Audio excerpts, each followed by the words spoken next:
Hello everyone. हम लोग cash flow statement पढ़ रहे हैं और हम लोगों का 3 इंट्रोडक्शन लेक्चर खत्म हो चुका है। फर्स्ट लेक्चर में आपको कैश फ्लो स्टेटमेंट का ब्रीफिंग दिया गया। सेकंड लेक्चर में आपको यह बताया गया कि हम लोग कैश फ्लो स्टेटमेंट बनाने से पहले लेजर्स बनाएंगे और लेजर्स बनाएंगे तो लेजर्स का जो आउटकम होगा वो कहां जाएगा। लेजर से अगर balancing figure statement of profit and loss आता है तो वो ऑपरेटिंग एक्टिविटी में जाता है, और लेजर का अकाउंट अगर आउटकम बैंक अकाउंट है तो अगर एसेट रिलेटेड है तो इन्वेस्टिंग एक्टिविटी में जाएगा, लोन और कैपिटल रिलेटेड है तो फाइनेंसिंग एक्टिविटी में जाएगा। आपको बोला गया था वो सारे का सारा लेजर अच्छा से मगअप करने के लिए। आई होप आप लोगों ने मगअप किया है। अब आइए सम्स बनाते हैं। आज हम लोग ज्यादा दिमाग नहीं लगाएंगे, आज एक ही सम्स बनाएंगे, बस ये समझने के लिए कि हम लोग को सम्स स्टार्ट कैसे करना है। ठीक है। सेकेंड लेक्चर में आपको बताया गया था कि जब हम लोग लेजर बनाते हैं तो करंट एसेट और करंट लायबिलिटी छोड़कर बाकी सब का लेजर बनाएंगे। करंट एसेट में short term loans and advances और करंट लायबिलिटी में शॉर्ट टर्म बोरिंग्स और शॉर्ट टर्म प्रोविजन का लेजर बनेगा। तो मतलब अगर करंट एसेट करंट लायबिलिटी छोड़ दिया जाए तो बाकी सबका लेजर बनाना है, और इसके अलावा करंट एसेट में short term loans and advances का लेजर बनाना है, करंट लायबिलिटी में शॉर्ट टर्म प्रोविजंस और शॉर्ट टर्म बोरिंग्स का लेजर बनाना है। इन लेजर का जो आउटकम होगा वो पीएल या बैंक जो भी बैलेंसिंग फिगर आएगा वो सारे का सारा आपके साथ डिस्कस किया गया है। ठीक है। तो वो जो भी बैलेंसिंग फिगर आएगा वो सारे का सारा जो पीएल वाला रहेगा वो ऑपरेटिंग एक्टिविटी में जाएगा। आप देखना सेकंड लेक्चर में हम आपको ये बात लिखवाए हैं कि अगर credit side statement of PL आ रहा है, क्रेडिट साइड, तो उसको ऑपरेटिंग एक्टिविटी में हम लोग एड बैक करेंगे। वो याद करना था वो सब चीज। और अगर डेबिट साइड में statement of profit and loss आ रहा है तो उसको ऑपरेटिंग एक्टिविटी में लेस करेंगे। वही अगर फाइनेंसिंग, अगर एसेट रिलेटेड अकाउंट में क्रेडिट साइड में बैंक आ रहा है, ठीक है, तो वो इन्वेस्टिंग एक्टिविटी में एड बैक होगा, और डेबिट साइड में बैंक आ रहा है तो इन्वेस्टिंग एक्टिविटी में लेस होगा। अगर लोन और कैपिटल से रिलेटेड अगर हम लोग अकाउंट बना रहे हैं और क्रेडिट साइड में बाई बैंक आ रहा है तो वो फाइनेंसिंग एक्टिविटी में एड बैक होगा, और डेबिट साइड में टू बैंक आ रहा है तो वो फाइनेंसिंग एक्टिविटी में लेस होगा। आइए नोट्स में कम टू पेज नंबर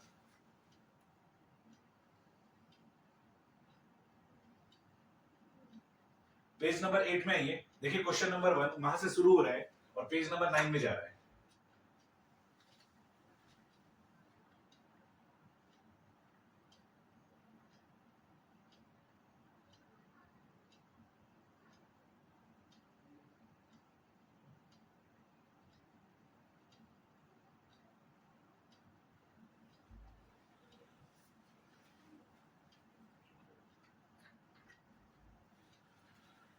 तो आइए क्वेश्चन नंबर 1 देखते हैं।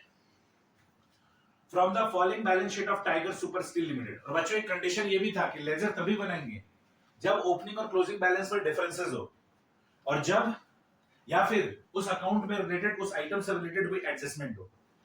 आपको करंट ईयर का अमाउंट देगा और लास्ट ईयर का अमाउंट देगा।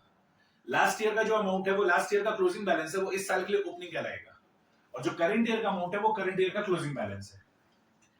क्वेश्चन नंबर 1 देखें। From the following balance sheet of tiger super steel limited and additional information as on 31 March 2022 prepare cash flow statement. आपको कैश फ्लो स्टेटमेंट बनाना है 31 March 2022 का। तो 31 मार्च 2022 यानी 21-22 आपके लिए करंट ईयर है। तो देखो बैलेंस शीट दिया हुआ है, share capital, reserves and surplus, trade payable, other current liability, short term provisions, property plant and equipment and intangible assets, property plant and equipment, intangible assets, non current investment, inventory, trade receivable, cash and cash equivalent. Current year का information दिया हुआ है और last year का information दिया हुआ है। तो बच्चों करंट एसेट और करंट लायबिलिटी छोड़कर बाकी सबका लेजर बनेगा। तो शेयर कैपिटल का भी लेजर बनेगा, रिजर्व्स एंड सरप्लस का भी लेजर बनेगा। देख लेंगे रिजर्व्स एंड सरप्लस में क्या है। प्रॉपर्टी प्लांट एंड इक्विपमेंट का लेजर बनेगा, इंटेंजिबल एसेट का लेजर बनेगा, नॉन करंट इन्वेस्टमेंट का लेजर बनेगा। तो 5 चीज का तो लेजर बनेगा। करंट लायबिलिटी में शॉर्ट टर्म बोरिंग्स और शॉर्ट टर्म प्रोविजन का लेजर बनता है, तो यहाँ शॉर्ट टर्म प्रोविजन दिया हुआ उसका लेजर बनेगा। और करंट एसेट्स में short term loans and advances दिया हुआ है उसका लेजर बनता है, तो यहाँ करंट एसेट्स में short term loans and advances दिया हुआ नहीं है। अब देखो क्लैरिफिकेशन दिया हुआ है कि शेयर कैपिटल में इक्विटी शेयर कैपिटल है और 10% प्रेफरेंस शेयर कैपिटल है, दोनों के वैल्यू में चेंजेस है। तो हम लोग इक्विटी शेयर कैपिटल अकाउंट भी बनाएंगे और प्रेफरेंस शेयर कैपिटल अकाउंट भी बनाएंगे। उसके बाद रिजर्व्स एंड सरप्लस में जनरल रिजर्व दिया हुआ है, surplus that is balance in statement of profit and loss दिया हुआ है। हम आपको बताए थे बच्चों, रिजर्व्स एंड सरप्लस में तीन इंफॉर्मेशन जनरली देता है, securities premium, general reserve, surplus in statement of profit and loss. तो हम लोग surplus in statement of profit and loss को छोड़कर बाकी सबका लेजर बनाएंगे, मतलब जनरल रिजर्व का लेजर बनाएंगे। अदर करंट लायबिलिटीज का लेजर नहीं बनाना है। शॉर्ट टर्म प्रोविजंस में हमको प्रोविजन फॉर टैक्स दिया हुआ, उसका लेजर बनाना है। प्रॉपर्टी प्लांट एंड इक्विपमेंट में लैंड एंड बिल्डिंग प्लांट दिया हुआ है तो इसका लेजर बनाएंगे, इसके वैल्यू में चेंजेस है। इंटेंजिबल एसेट्स में गुडविल है वो बनाएंगे। नॉन करंट इन्वेस्टमेंट में 10% इन्वेस्टमेंट इन एक्स लिमिटेड है तो ये बनाएंगे। तो कुल मिलाकर टोटल कितना लेजर बनेगा? अभी तक जो दिख रहा है, equity share capital, preference share capital 2, general reserve 3, provision for tax 4, land building plant 6, goodwill 7, 10% investment in x limited. अच्छा बच्चों, 10% इन्वेस्टमेंट इन एक्स लिमिटेड दिया हुआ है। याद है बच्चों, हम आपको बताए थे बैंक लोन और डिवेंचर से रिलेटेड कि अगर हमने लोन लिया है या फिर डिवेंचर इशू किया है और रेट ऑफ इंटरेस्ट दिया हुआ है तो हिडन कैलकुलेशन होगा। सेम इन्वेस्टमेंट में भी वही होता है, अगर रेट दिया हुआ है तो इंटरेस्ट रिसीव का हिडन कैलकुलेशन होगा। तो यहां दो बैलेंस दिया हुआ है, यू आर सजेस्टेड कि अगर क्वेश्चन साइलेंट हो तो क्लोजिंग बैलेंस पे कैलकुलेट करो। देखो एडिशनल इंफॉर्मेशन में क्या बता रहा है कि लैंड एंड बिल्डिंग पे डेप्रिसिएशन है 20,000 रुपए का और प्लांट पे 10,000 का डेप्रिसिएशन है। और कह रहा है जो 10% इन्वेस्टमेंट का जो वैल्यू चेंज हो रहा है, पिछले साल 4,000 था, इस साल 14,000 हो जा रहा है। तो जो 10,000 का वैल्यू इंक्रीज हुआ है वो कह रहा है 1 अप्रैल 2021 को, साल के शुरुआत में इन्वेस्टमेंट खरीदे थे। तो साल के शुरुआत में अगर इन्वेस्टमेंट खरीदे थे तो 4,000 का इन्वेस्टमेंट तो थ्रू आउट द ईयर था और 10,000 का इन्वेस्टमेंट साल के शुरुआत में खरीद लिए थे, यानी 14,000 पे फुल इंटरेस्ट मिलेगा। तो आपको कैश फ्लो स्टेटमेंट बनाना है। तो बच्चों 2 पेज का जगह छोड़ोगे। अच्छा, कैश फ्लो स्टेटमेंट का जब भी क्वेश्चन बनाओगे हमेशा लेफ्ट राइट का कॉम्बिनेशन रखोगे, कॉपी के लेफ्ट और राइट, ये 2 पेज का जगह छोड़ोगे और फिर लेफ्ट पेज में, थर्ड पेज में जाओगे जो कि लेफ्ट पेज होगा और वहां पर हम लोग को लेजर बनाना है। तो जैसा कि डिसाइड हुआ था,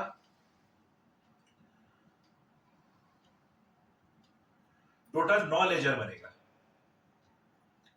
ठीक है, टोटल 9 लेजर्स बनेगा, एक हिडन। तो 2 पेज का जगह छोड़ेंगे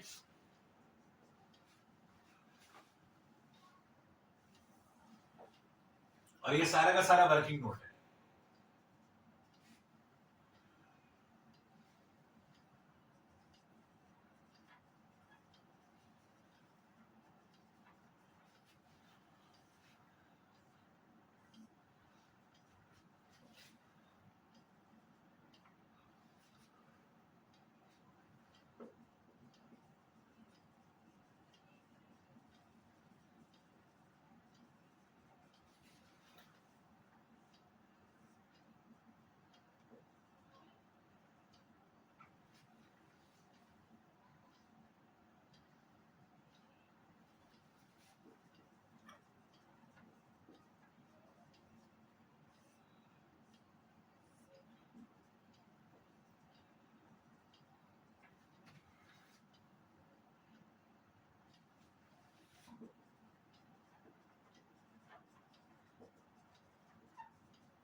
दो पेज का जगह छोड़ेंगे और नेक्स्ट 2 पेज में आप ये वर्किंग बनाओगे और छोटा छोटा फॉर्मेट लेना, बड़ा बड़ा फॉर्मेट लेने की आवश्यकता नहीं है।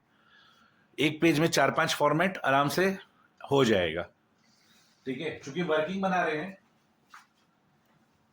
तो प्रॉपर फॉर्मेट लोगे तो अच्छा रहेगा। Normal format, particular rupees.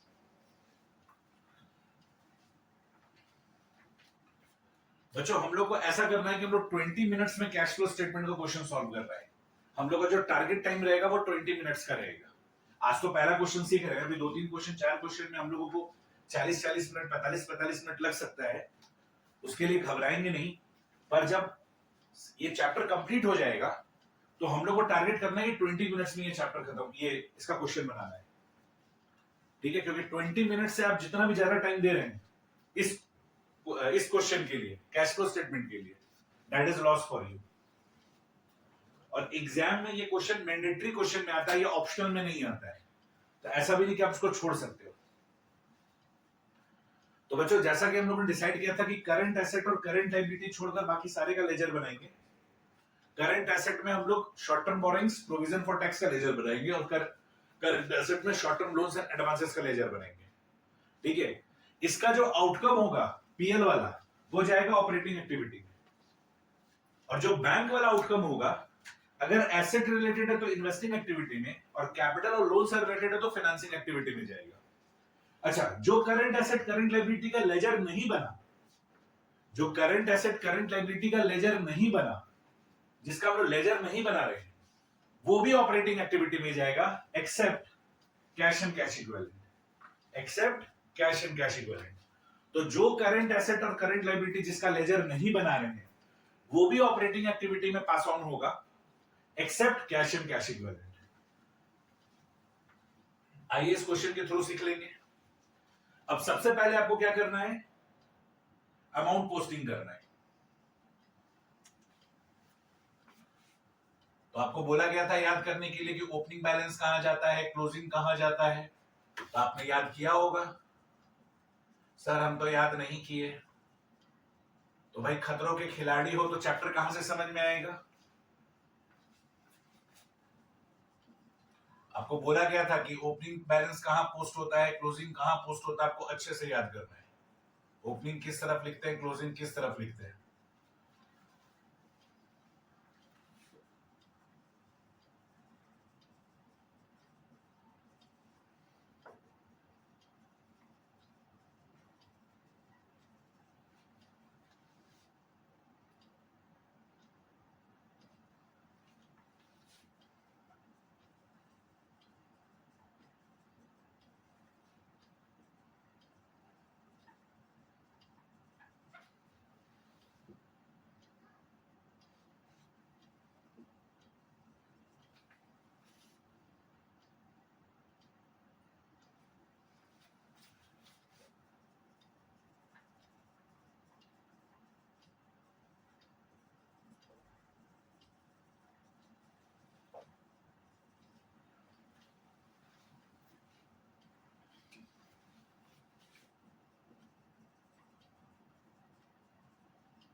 बच्चों स्केल का यूज करोगे और स्केल के साथ हैबिट बनाओगे, फटाफट फटाफट फॉर्मेट लेने का, फटाफट फटाफट सम सॉल्व करने का। अभी तो आज सीख रहे हो, आज तो फर्स्ट क्वेश्चन सॉल्व कर रहे हो, लेकिन हैबिट जो भी करना है प्रैक्टिस का भी विद स्केल करना है। और टारगेट टाइम दिमाग में रखना है 20 मिनट का, अभी नहीं, 1-2 क्लास के बाद, 2-3 क्लास के बाद, जब हम लोग 4-5 सम कर लेते हैं। आज हम लोग एक सम कर रहे हैं, नेक्स्ट क्लास ऑनवर्ड हर क्लास में 2-2 सम्स करेंगे।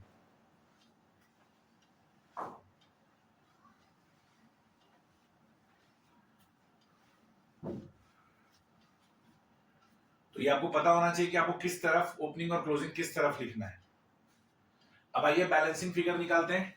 इक्विटी शेयर कैपिटल 80,000 से 1,20,000 हो गया। क्या यहाँ balancing figure statement of PL आता है? बिल्कुल नहीं, यहाँ सर बैलेंसिंग फिगर बैंक लिखते हैं।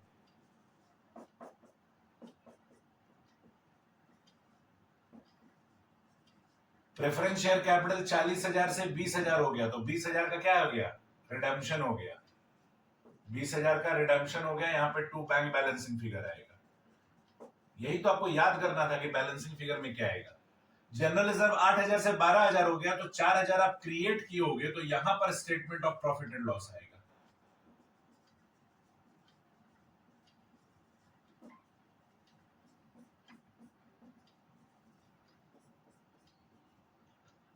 अच्छा, प्रोविजन फॉर टैक्स के लिए तो हम आपको 3 स्पेशल केस कराए थे। प्रोविजन फॉर टैक्स के लिए एडिशनल इंफॉर्मेशन में कुछ नहीं बोला है, तो हम लोग ओपनिंग का पेमेंट करेंगे और क्लोजिंग को statement of profit and loss में भेजेंगे। आई होप आप लोग को याद आ रहा है, लास्ट की क्लास में तो पढ़े थे।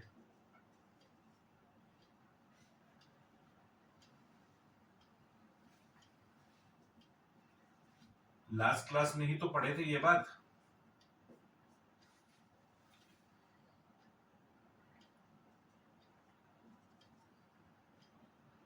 तो प्रोविजन फॉर टैक्स में कुछ नहीं बोलेगा, तो ओपनिंग का पेमेंट करेंगे, क्लोजिंग प्रॉफिट एंड लॉस में जाएगा। अच्छा, लैंड एंड बिल्डिंग में आपको इंफॉर्मेशन दिया हुआ है कि डेप्रिसिएशन है 20,000 रुपए का, तो यहां लिखेंगे by statement of profit and loss, that is depreciation.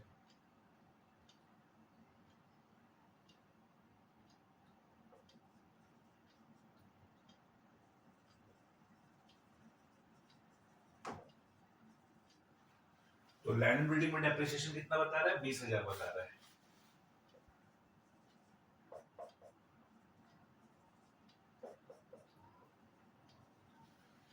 अच्छा, प्लांट में डेप्रिसिएशन कितना बता रहा है? 10,000, तो लिखेंगे by statement of profit and loss.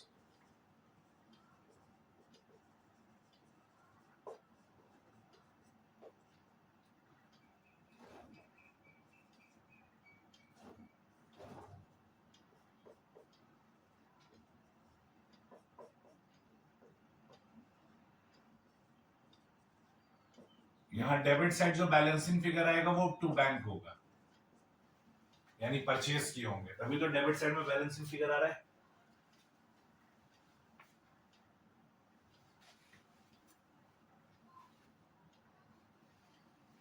अच्छा, इनटेंजिबल एसेट्स का जनरली वैल्यू रिड्यूस होता है, तो इसको एमोर्टाइजेशन माना जाएगा। टेंजिबल एसेट के लिए वर्ड डेप्रिसिएशन यूज करते हैं, इनटेंजिबल एसेट के लिए हम लोग बोलते हैं एमोर्टाइजेशन, amortized।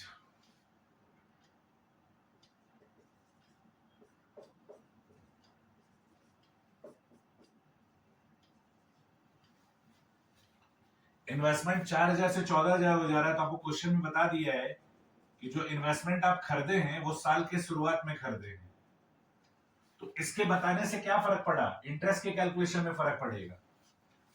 अगर कह रहा है साल के शुरुआत में खरीदे, तो 4,000 का इन्वेस्टमेंट तो साल भर था ही, और 10,000 का साल के शुरुआत में खरीदे, यानी 14,000 पे फुल इंटरेस्ट 1,400 रुपया आएगा, तो इंटरेस्ट मिलेगा तो बाई बैंक अकाउंट। ये इंटरेस्ट रिसीव्ड अकाउंट है, तो यहां इंटरेस्ट मिलेगा और ये इनकम का पार्ट बनेगा।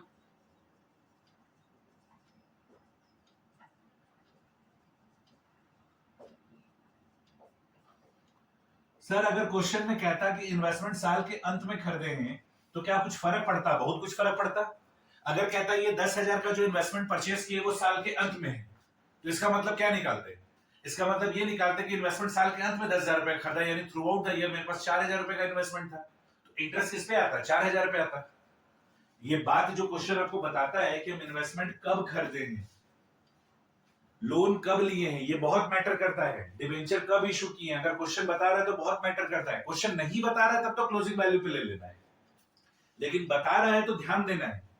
अगर आपको कह रहा है कि इन्वेस्टमेंट 10,000 रुपए का जो इंक्रीमेंट हो रहा है वो शुरुआत में कर रहे हैं, तो इसका मतलब 4,000 से तो 4,000 का तो पहले से था, और 10,000 और खरीद लिए, तो पूरे साल भर 14,000 रुपए का इन्वेस्टमेंट रहा, तो पूरे साल भर का इंटरेस्ट मिलेगा। लेकिन ये 10,000 का इन्वेस्टमेंट अगर ईयर एंड में खरीदते तो फिर उस केस में केवल 4,000 पे इंटरेस्ट आता, क्योंकि 4,000 रुपए पूरे थ्रू आउट द ईयर रहा था इन्वेस्टमेंट मेरा।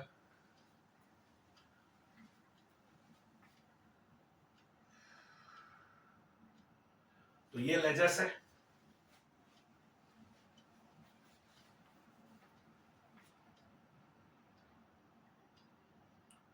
आई होप यहां तक कोई इशू नहीं है, लेजर समझ में आ रहा है।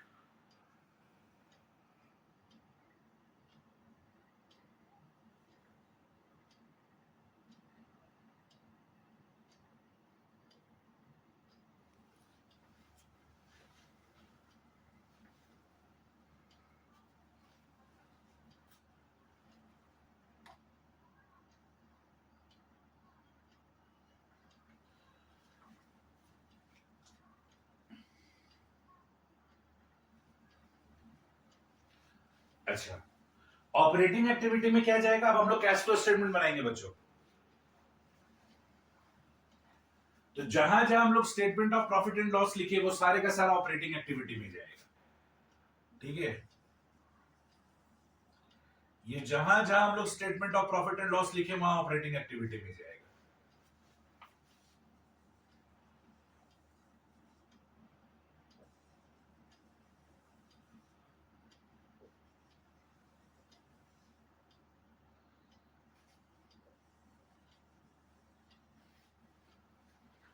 ऑपरेटिंग एक्टिविटी में दो चीज जाएगा, एक तो जो statement of profit and loss जो लेजर में आया, और वो करंट एसेट और करंट लायबिलिटी जिसका लेजर नहीं बनाए वो भी ऑपरेटिंग एक्टिविटी में आएगा।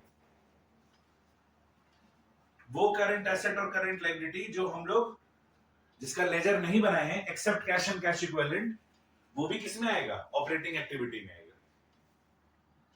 अच्छा, बाकी जो लेजर में जहां जहां आपको बैंक दिख रहा है, अगर एसेट रिलेटेड है तो वो इन्वेस्टिंग एक्टिविटी में आएगा, और कैपिटल और लोन से रिलेटेड है तो वो फाइनेंसिंग एक्टिविटी में आएगा।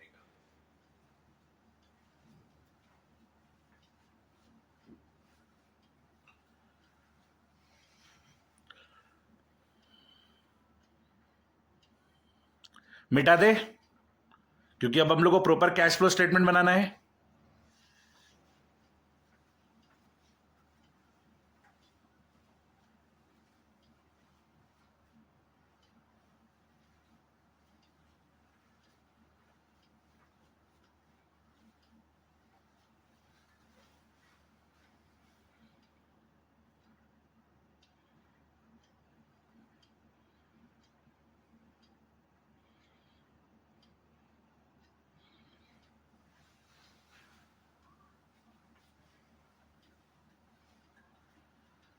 अब आगे में जो 2 पेज का जगह छोड़े हैं उसमें आएंगे।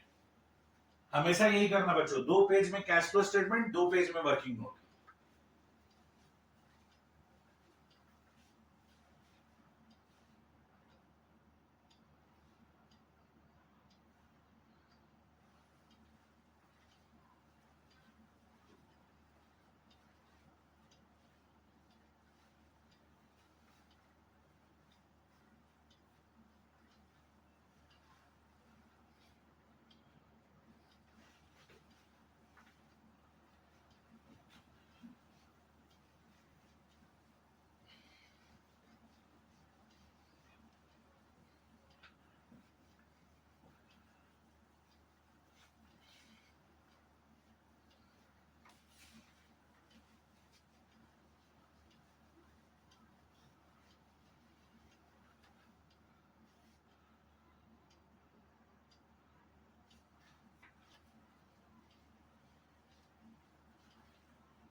चलिए, अब एक बार होल्ड करिएगा, हमको अपना फॉर्मेट लेने दीजिए, फिर हम आपको कुछ गाइड करेंगे।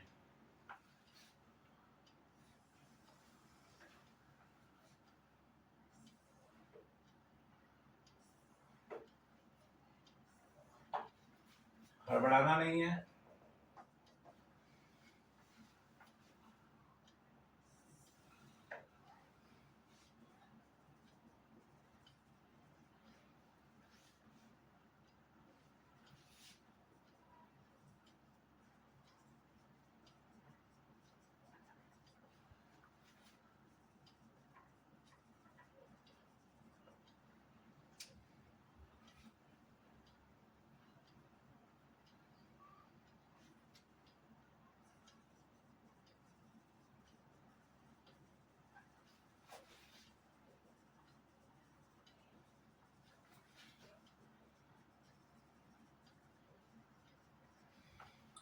इस तरीके का कैश फ्लो स्टेटमेंट का फॉर्मेट लेना है। अमाउंट का 3 कॉलम होगा बच्चों, ऐसे ही फॉर्मेट लेना है। बस ये वाला फॉर्मेट, ये जो लाइन खींचोगे ये पेंसिल से खींचोगे, इसको बाद में मिटा देना है।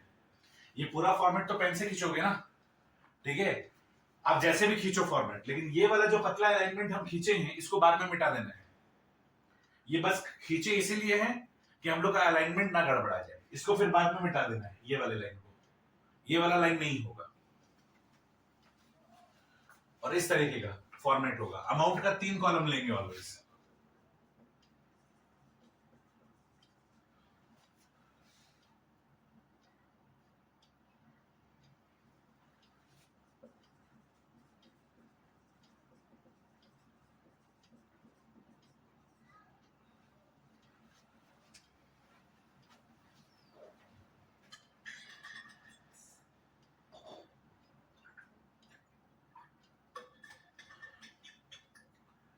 फर्स्ट पेज में ऐसा ही फॉर्मेट लोगे और सेकंड पेज में फिर हम लोग 3 लाइन का फॉर्मेट लेंगे।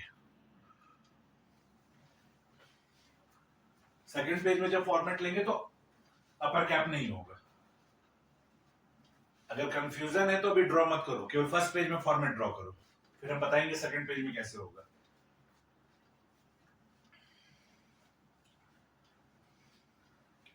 तो बच्चों ऑपरेटिंग एक्टिविटी में क्या क्या चीज आता है? जो भी लेजर बनाए हैं उसमें जो statement of profit and loss है वो आएगा, और current asset and current liability except cash and cash equivalent, जिसका हम लोग लेजर नहीं बनाए हैं वो ऑपरेटिंग एक्टिविटी में आएगा। ठीक है, तो देखो अब हम लोग ऑपरेटिंग एक्टिविटी में शुरुआत कैसे करते हैं। हम लोग यहां फॉर्मेट लिखते हैं, ठीक है। अब यहां पर लिखते हैं difference between closing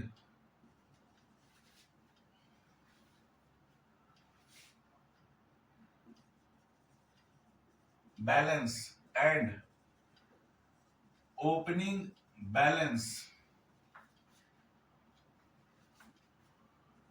of surplus, that is statement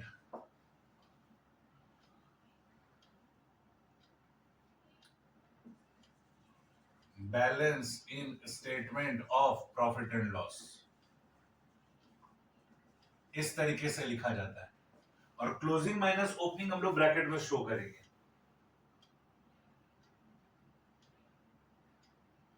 26,400 minus 18,400, तो ये 8,000 आएगा। सेकंड कॉलम में लिखेंगे।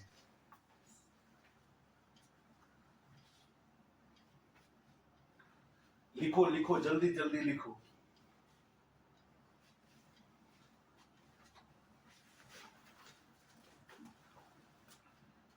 क्लोजिंग माइनस ओपनिंग,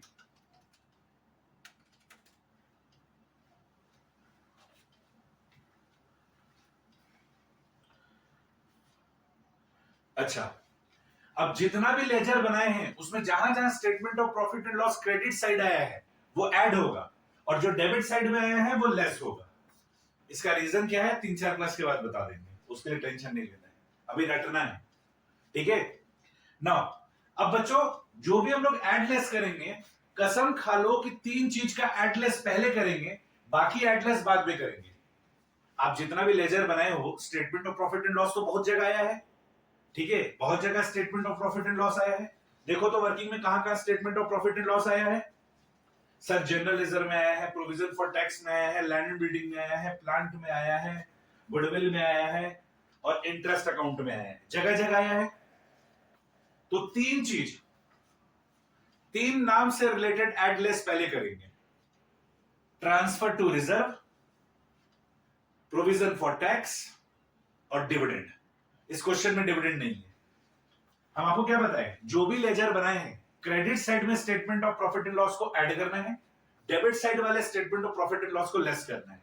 तो तीन आइटम का ऐड लेस पहले करेंगे। पहला आइटम रिजर्व, दूसरा item only general reserve, I am talking about general reserve, दूसरा ट्रांसफर टू, पहला ट्रांसफर टू रिजर्व हो गया, दूसरा प्रोविजन फॉर टैक्स और तीसरा हो गया डिविडेंड। इस क्वेश्चन में डिविडेंड है नहीं, ठीक है। चलिए तो ऐड करते हैं, ट्रांसफर टू जनरल रिजर्व। देखो जनरल रिजर्व में जो statement of profit and loss आ रहा है वो क्रेडिट साइड आ रहा है, 4,000 रुपए।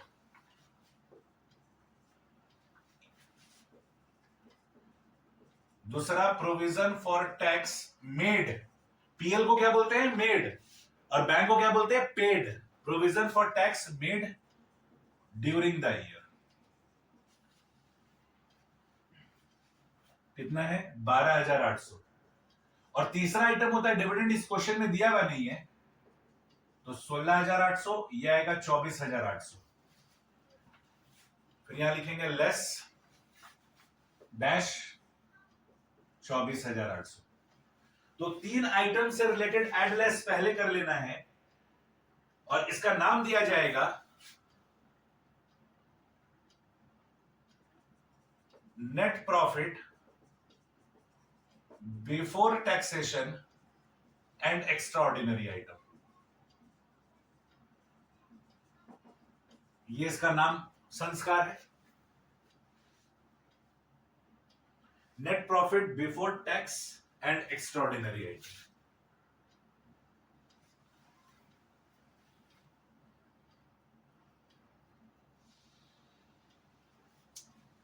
ये काम हम लोगों को कर लेना है बच्चों। जितना भी लेजर बनाए हो, जहां जहां statement of profit and loss है वो ऑपरेटिंग एक्टिविटी में आएगा।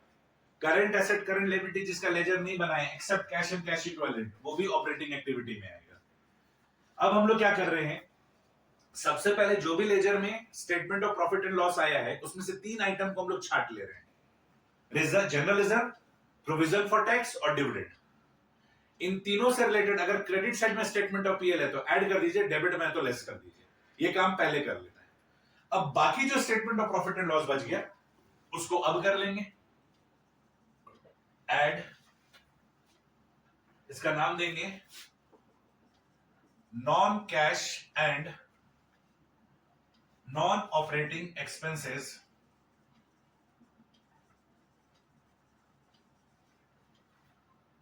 To be added.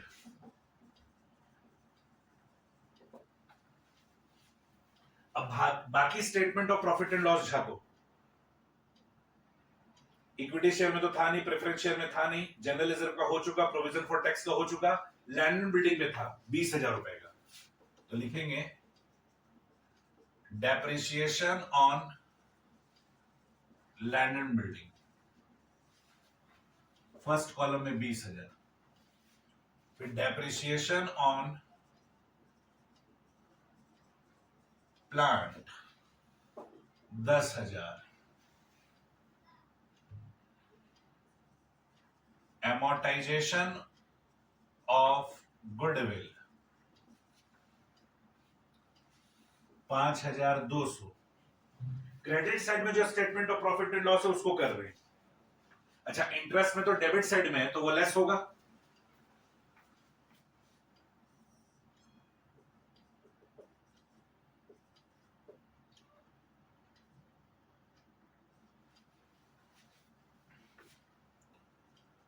तो लिखेंगे लेस नॉन ऑपरेटिंग इनकम्स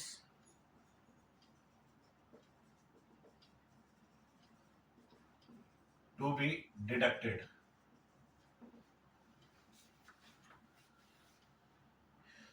किस किस नाम से एड लेस करना है उस पर फोकस करना है।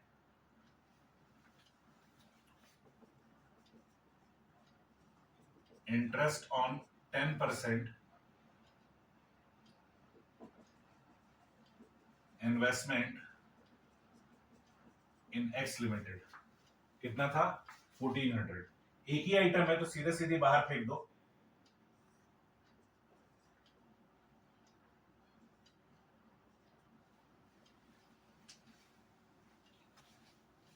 और ये जो आएगा बच्चों इसको बोलेंगे ऑपरेटिंग प्रॉफिट बिफोर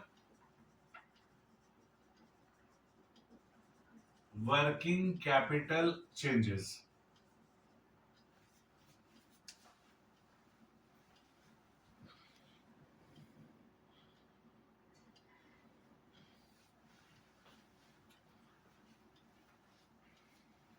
तो बच्चों जितना भी लेजर में statement of profit and loss था उसको ऑपरेटिंग एक्टिविटी में भेज चुके।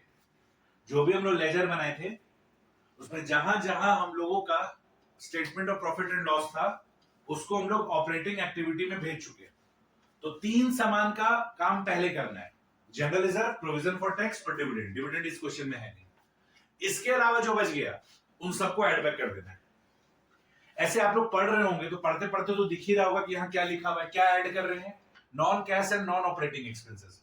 बच्चों हम आपको बता दें कि डेप्रिसिएशन हमारा ऑपरेटिंग एक्सपेंसेस होता है। क्लास 11th में भी पढ़ाया गया है और क्लास 12th में भी पढ़ाया गया है रेशियो एनालिसिस में। तो डेप्रिसिएशन मेरा ऑपरेटिंग एक्सपेंसेस होता है, लेकिन यहां लिखा हुआ है कि हम लोग नॉन ऑपरेटिंग एक्सपेंसेस को ऐड करते हैं, लेकिन साथ ही साथ ये भी लिखा हुआ है कि नॉन कैश को ऐड करते हैं। डेप्रिसिएशन मेरा ऑपरेटिंग एक्सपेंसेस तो है लेकिन ये नॉन कैश है इसलिए ऐड हो रहा है। ठीक है, बाकी क्यों ऐड कर रहे हैं डिटेल में डिस्कशन 3-4 क्लास के बाद करेंगे, उसके लिए पैनिक नहीं होना है। No need to press panic button, एकदम चिल मारना है।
आई होप बच्चों यहां तक एकदम कंट्रोल में हो। अच्छा, अब जो करंट एसेट और करंट लायबिलिटी जिसका लेजर नहीं बना except cash and cash equivalent, उसको यहां पर लिखेंगे। क्या लिखेंगे? यहां लिखेंगे add decrease in current assets and increase in current liability. ये माना जाता है कि अगर आपका करंट एसेट डिक्रीज हो रहा है तो जस्ट बिकॉज कि आप कैश रियलाइज कर रहे हैं, और अगर करंट लायबिलिटी इंक्रीज हो रहा है तो इसका मतलब भी यही है कि आप कैश रियलाइज कर रहे हैं। ये मानकर चला जाता है, तो ये माना जाता है कि इससे कैश फ्लो बढ़ेगा। Decrease in current asset and increase in current liability से आपका कैश फ्लो बढ़ेगा, ये माना जाता है। अकाउंटिंग स्टैंडर्ड 3 में ये दिया गया है। तो जो जो करंट एसेट करंट लायबिलिटी का लेजर नहीं बना है except cash and cash equivalent, उसका यहां पर हम लोग को ध्यान देना है। तो करंट एसेट जो डिक्रीज हो रहा है उसको ऐड करना है और करंट लायबिलिटी जो इंक्रीज हो रहा है उसको ऐड करना है। तो करंट एसेट देखिए, इन्वेंट्री 34,000 से 31,200 हो गया तो ये डिक्रीज हो रहा है, यहां लिखेंगे डिक्रीज इन इन्वेंट्री। अच्छा, आप हमेशा ध्यान रखोगे बच्चों, क्या ध्यान रखोगे कि जब आप यहां तक पहुंच जाओ operating profit before working capital changes में, ठीक है, उसके बाद जब आप यहां पर लिखोगे डिक्रीज इन करंट एसेट और इंक्रीज इन करंट लायबिलिटी में, तो यहां जो अमाउंट लिखोगे उसका फंडा रहेगा बड़ा अमाउंट माइनस छोटा अमाउंट। डिक्रीज इन इन्वेंट्री है 34,000 से 31,200 हो गया, तो बड़ा अमाउंट माइनस छोटा अमाउंट। ट्रेड रिसीवेबल ये तो इंक्रीज हो रहा है, कैश एंड कैश इक्विवेलेंट को देखना नहीं है। हम तो क्या बोले थे, वो करंट एसेट और current liability except cash and cash equivalent जिसका लेजर नहीं बना है वो यहां पर आएगा। तो इन्वेंट्री डिक्रीज हो रहा था, ट्रेड रिसीवेबल इंक्रीज हो रहा है, तो वो यहां आएगा नहीं, कैश एंड कैश इक्विवेलेंट को देखना नहीं है। अब करंट लायबिलिटी में देखिए, ट्रेड पेबल इंक्रीज हो रहा है, तो लिखेंगे यहां पर इंक्रीज इन ट्रेड पेबल,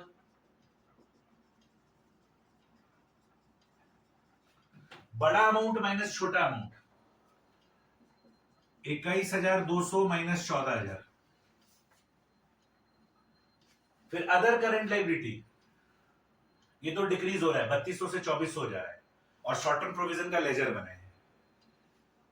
तो वो current asset current liability except cash and cash equivalent जिसका हम लोग लेजर नहीं बनाते हैं वो यहां पर आता है।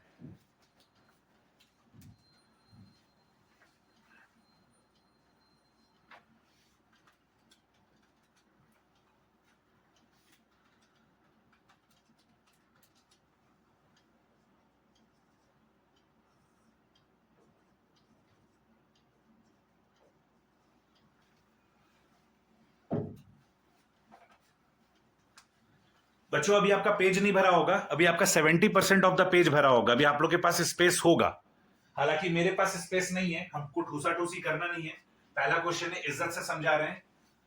तो जब हम लोग नेक्स्ट पेज में पास ऑन करेंगे तो नेक्स्ट पेज में यही पतला वाला लाइन लेना है जिसको बाद में हमको मिटा देना है, और ये 3 अमाउंट का कॉलम लेना है।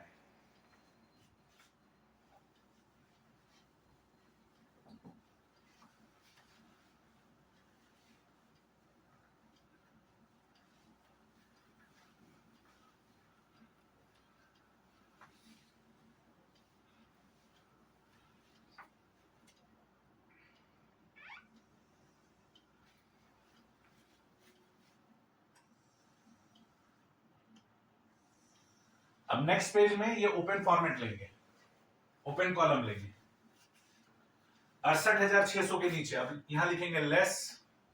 अब देखो बच्चों, डिक्रीज इन आपको कैसे याद करना है कि डिक्रीज इन करंट एसेट को हम लोग ऐड करते हैं, तो डिक्रीज इन करंट एसेट को ऐड करते हैं तो इसका उल्टा इंक्रीज इन करंट लायबिलिटी को भी ऐड करेंगे। बच्चों operating profit before working capital changes में तो हम आपको एकदम विद कंसेप्ट बताएं, लेकिन थोड़ा सा रटना भी तो पड़ेगा ना। तो अगर हम लोग बात करें डिक्रीज इन करंट एसेट को ऐड करते हैं तो इसका उल्टा क्या होगा, करंट एसेट का डिक्रीज होना, तो डिक्रीज का उल्टा इंक्रीज, और करंट एसेट का उल्टा करंट लायबिलिटी।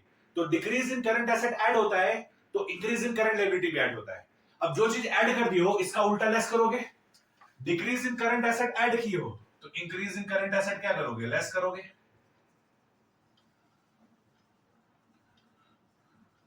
और increase in current liability add की हो तो डिक्रीज इन करंट लायबिलिटी को क्या मानोगे, लेस करोगे।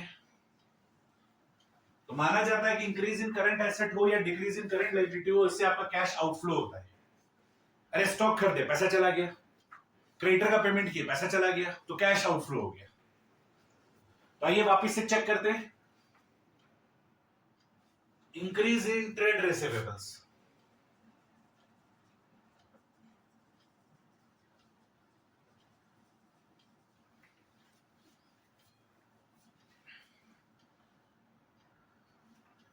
$30,000 से 43,200 हो गया, तो हमेशा बड़ा फिगर माइनस छोटा फिगर।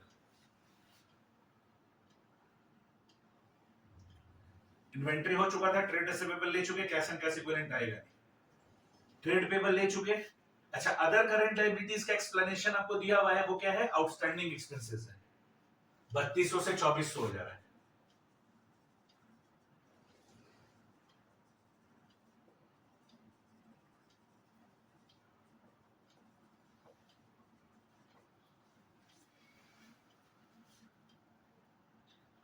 और उसके बाद शॉर्ट टर्म प्रोविजन है तो उसका तो लेजर बना हुआ है।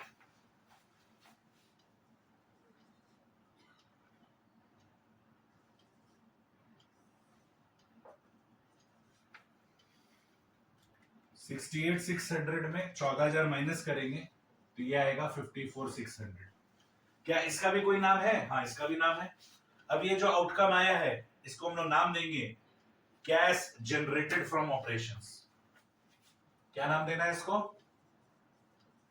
Cash generated from operations.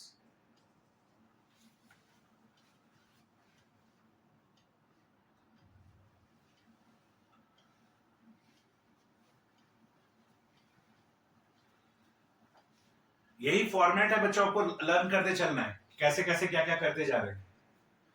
सबसे पहले लेजर बनाए, आउटकम जो statement of profit and loss है उसमें से 3 आइटम छाट लिए, उसको ऑपरेटिंग एक्टिविटी में पहले दिखाना है। बाकी जो statement of profit and loss है उसको ऑपरेटिंग एक्टिविटी में बाद में दिखाना है। उसके बाद जो करंट एसेट करंट लायबिलिटी बच गया except cash and cash equivalent जिसका हम लोग लेजर नहीं बनाए थे उसको ऐड और लेस करना है, तो आ जाएगा कैश जनरेटेड फ्रॉम ऑपरेशन। और इसके बाद क्या करना है? टैक्स पेड माइनस करना है। आप लोग प्रोविजन फॉर टैक्स बनाए थे, तो प्रोविजन फॉर टैक्स वाला लेजर जाके देखो, वहां पर टैक्स पेड कितना है? 11,200 टू बैंक अकाउंट वाला।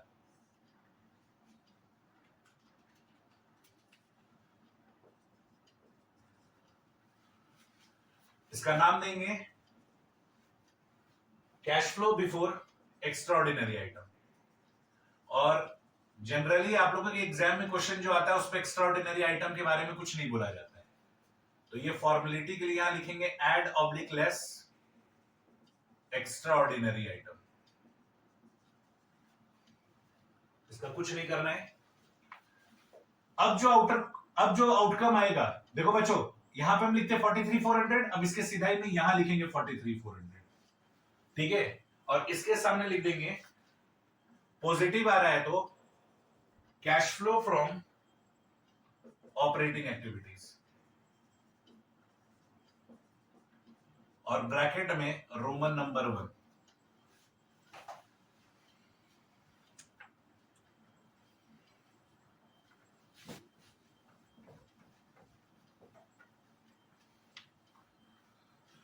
और इसके साथ साथ में मेरा ऑपरेटिंग एक्टिविटी खत्म हो गया।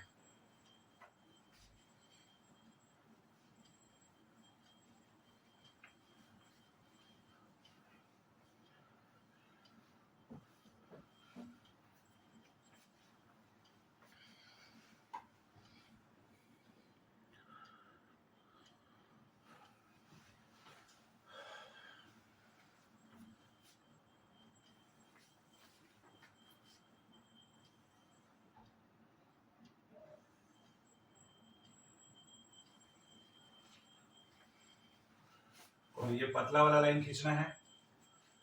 तो ऑपरेटिंग एक्टिविटी खत्म हो गया। अब रोमन नंबर 2 लिखेंगे cash flow from investing activity. अब जितना भी लेजर आप बनाए हो बच्चों एसेट रिलेटेड, देखो बच्चों हम लोग जो लेजर बनाए थे, हम बोर्ड में जो लेजर बनाए थे, लेफ्ट साइड में 4 लेजर बनाए थे, equity share capital, preference share capital, general reserve, provision for tax.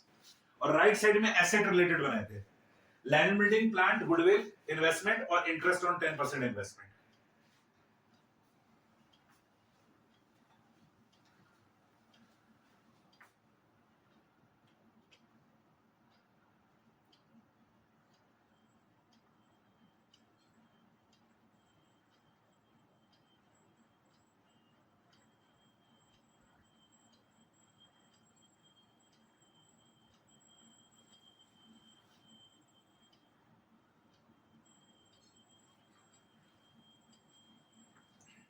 तो देखो लैंड बिल्डिंग में कोई बैंक नहीं है, अब हम लोग को बैंक देखना है।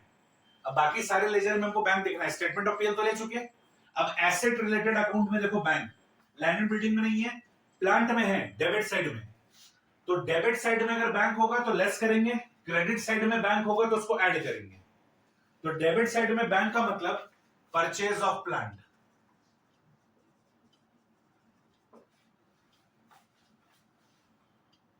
फर्स्ट कॉलम का काम खत्म हो गया। अब हम लोग फर्स्ट कॉलम को यूज नहीं करेंगे, ऑपरेटिंग एक्टिविटी खत्म होते ही फर्स्ट कॉलम का काम खत्म हो जाता है। अच्छा गुडविल, उसमें भी कोई बैंक नहीं है। इन्वेस्टमेंट, इसमें बैंक है डेबिट साइड में। Purchase of 10% investment in x limited 10,000। Debit side में बैंक होगा या नहीं, माइनस करेंगे। और इनसे रिलेटेड अगर इंटरेस्ट रिसीव करोगे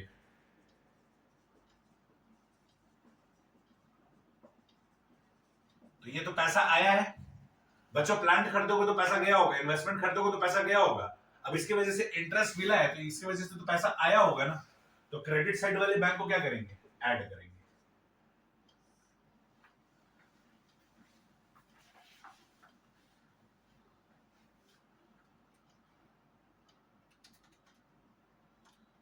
तो 1400 में ये दोनों माइनस कर देंगे तो आउटकम नेगेटिव आएगा 59,000।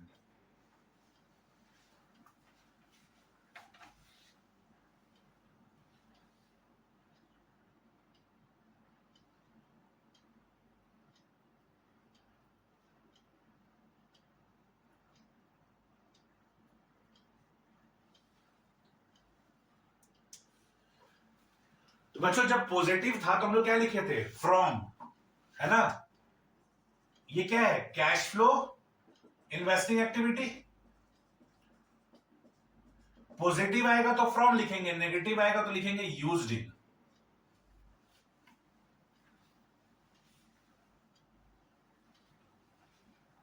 और इसके सामने रोमन नंबर 2 ये भी खत्म हो गया। तीसरा, cash flow from financing activities, तो कैपिटल या लोन रिलेटेड। अब लेजर में देखो, इक्विटी शेयर कैपिटल और प्रेफरेंस शेयर कैपिटल दो ही तो था। इक्विटी शेयर कैपिटल से पैसा आ रहा था 40,000, इशू ऑफ इक्विटी शेयर, तो ये 40,000 से पैसा आया। क्रेडिट साइड में जो बाय बैंक होगा उसको ऐड करेंगे, डेबिट साइड में टू बैंक होगा उसको लेस करेंगे।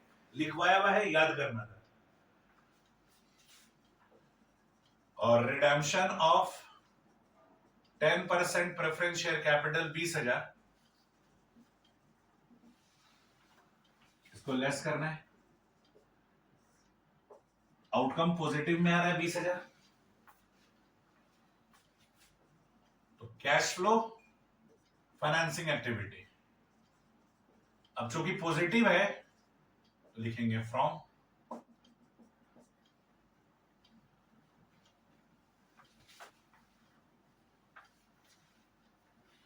अब थर्ड कॉलम को ओवरऑल ऐड करेंगे। थर्ड कॉलम देखो, ओवरऑल पॉजिटिव आ रहा है कि नेगेटिव आ रहा है,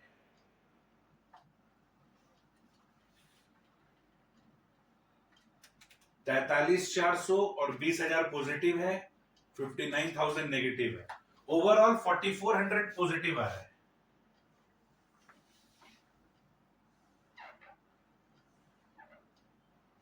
अब थर्ड कॉलम को क्लोज करेंगे, ये ओवरऑल पॉजिटिव आ रहा है, इसके सामने लिखेंगे net increase in cash and cash equivalents.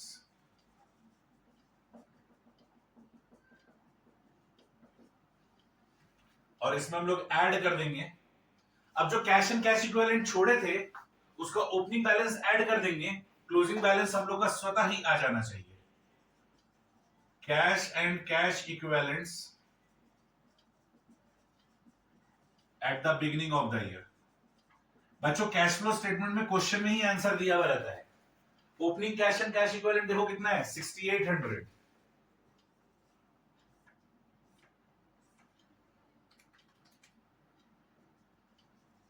और ये 11,200 आपका cash and cash equivalent at the end होना चाहिए। तो बैलेंस शीट में अगर दिया हुआ है तो इसका मतलब आप कैश फ्लो सही बनाए हो।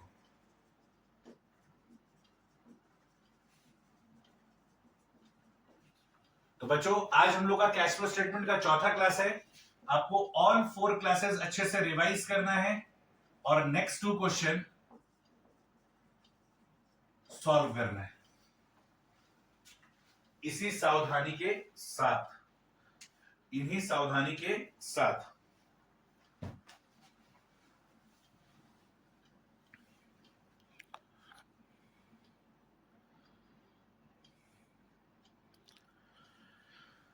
मिलते हैं नेक्स्ट क्लास में बच्चों। Bye bye everyone, take care.